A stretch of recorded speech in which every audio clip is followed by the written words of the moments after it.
I became aware of Ola Belle Reed in the early to mid 1970s as I became involved with traditional folk music and early country music and old time music.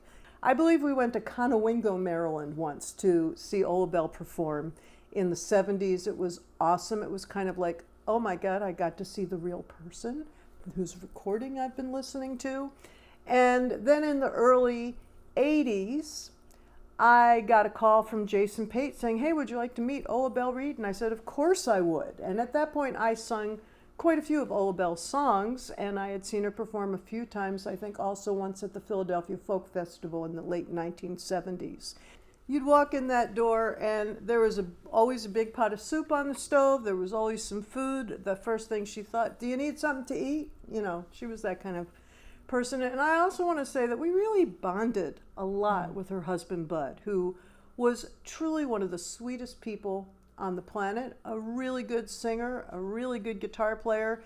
He loved the music of Jimmie Rodgers. He loved to yodel. In fact, he had his own album of Jimmie Rodgers songs out on Smithsonian Folkways. And sweet guy, great sense of humor, and very happy in his role of supporting Ola Belle. There was no question who was in charge in that household. There was never any question who was in charge on stage.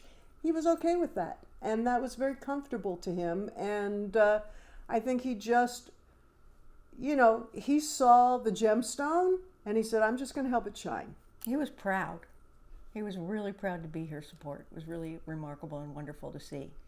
Ola Belle was also influenced by all of the musicians that she got to hang out with at New River Ranch and Sunset Park. You know, she wasn't living in a vacuum with old time music. She was one of the early people to say, I love the traditional old songs, but I have to write my own songs because I have my own things to say. Some of those songs have become such long-lasting, iconic songs in folk music and country music, and that goes beyond the best-known song, High on a Mountain. And I would say the next best-known song, and the one that's been most recorded and most sung over the last few years, is Tear Down the Fences. What a beautiful, humanist song. If we could tear down the fences that fence us all in, fences created by such evil men, just tear down the fences that fence us all in, and we could be together again. I mean, it's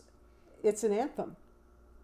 And it has, in the last few years, sort of had this big revival. It shows up at song circles. It's been recorded by Alice Gerrard and Kay Justice and Sam Gleaves and lots and lots of people. And Marcy and I have been singing it a lot this year because all you have to do is listen to the news, read the newspaper. This is what we need to be doing. Ola Belle's songs stand the test of time. Now, a lot of her writing about equality and humanity was done during the 60s. So she was kind of the country equivalent of a civil rights singer. She was speaking up for everybody. She was wide open about different styles of music, and you know, really she was the DEI, diversity, equity, inclusion queen of her time. Everybody was a worthy human being in Ola Belle's eyes. And the people that she took into her home, she didn't care what their background was. She didn't care what race, what color, what religion. If you needed help, her door was going to be open. She was really what I would call a humanist. She really would look everybody in the eye and saw exactly their soul, saw deep into their soul. And she was like that with music too, when people would come over to play. She had a nephew who would play a horn and she'd bring him in and play. She almost didn't care what you played as long as you played. There used to be a women's music festival here called Sister Fire, and it was run by Roadwork, who managed Sweet Honey in the Rock and did a lot of really great cultural work in the Washington, D.C. area. And they put together this women's music festival, and it went on maybe about 10 years or so. So one year they decided that they wanted to have Ola Belle, and they called us and they said, would you find out if Ola Belle Reed would be interested in coming? So I phoned up Ola Belle, and I explained to her that there was this women's music festival. They'd really like to have her come. Would she be interested? She said, well, Sure, I'd be interested. I said, well, there's a couple things I want you to know about it. They only allow women on stage, which means that Bud can't perform with you. If you want us to perform with you, we're happy to do it, or of course you can just do it by yourself. She goes, that's okay, I can do that. I said, well, one more thing, because I think the best surprise is no surprise at all.